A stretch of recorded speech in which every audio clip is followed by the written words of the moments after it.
рынок стабильных монет на сегодняшний день это такой новый тренд, который начинает набирать обороты. И, собственно, если вы посмотрите на буквально там год назад, то вы можете видеть только один рынок, да, то есть это USDT. Далее появляются еще несколько стейбл токенов, таких как TrueUSD. Далее появляются стейбл токены PAX, Circle, Gemini USD.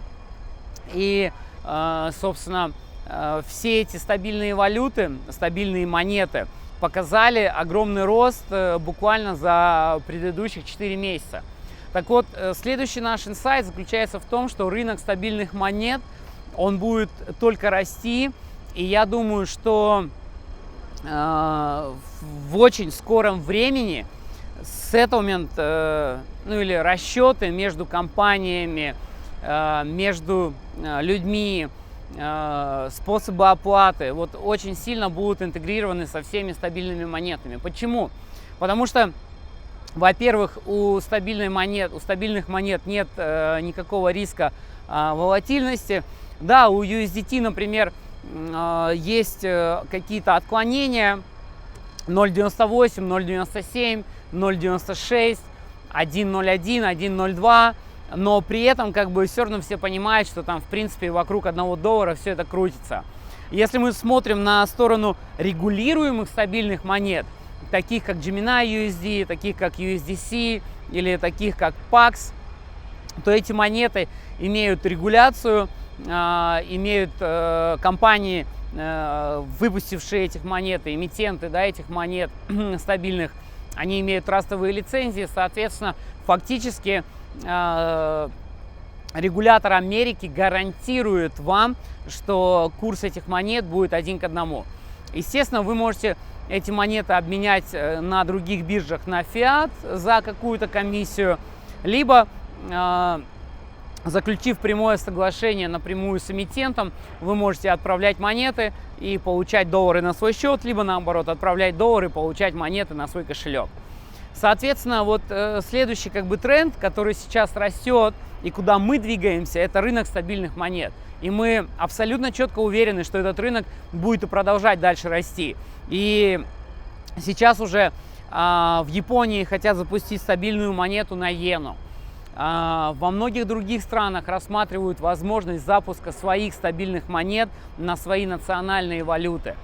Почему? Потому что это удобно. И фактически сейчас вот это тот момент, когда реальная фиатная экономика начинает заходить в криптоэкономика. И вот это реально то, что имеет смысл в токенизации, потому что это делает действительно расчеты быстрее, это делает расчеты проще, это делает перемещение, это убирает, стирает границы, это делает кросс-бордерные платежи намного проще, легче. Да, здесь появляются риски централизации, потому что те же, например, регулируемые монеты в своих смарт-контрактах имеют прописанный алгоритм, когда они могут какую-то конкретную транзакцию или какой-то конкретный кошелек заблокировать.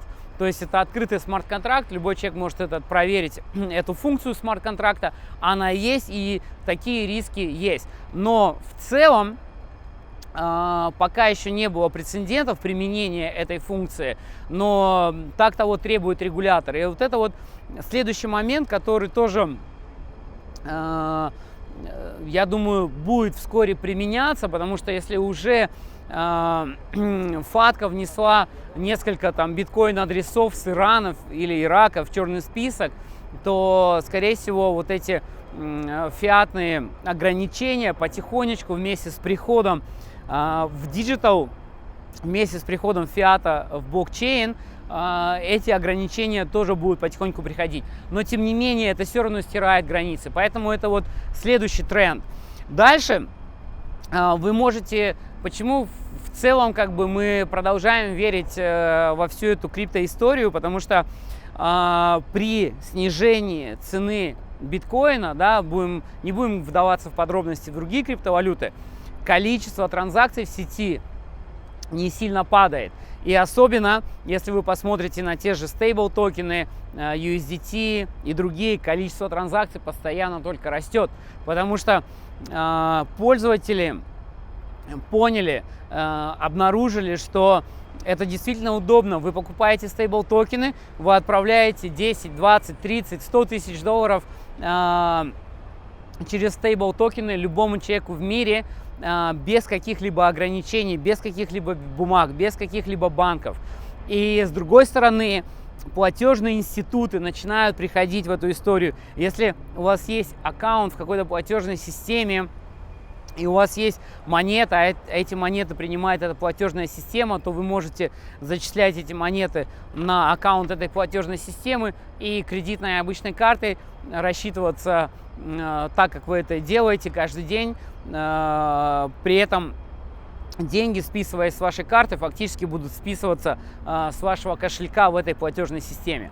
То есть вот эти тренды и вот эти показатели, как растущее количество транзакций в сети биткоина, в сети стабильных монет, и дают сигнал о том, что все-таки криптовалюта себя очень хорошо реализовала вот с точки зрения вот этих вот платежных историй.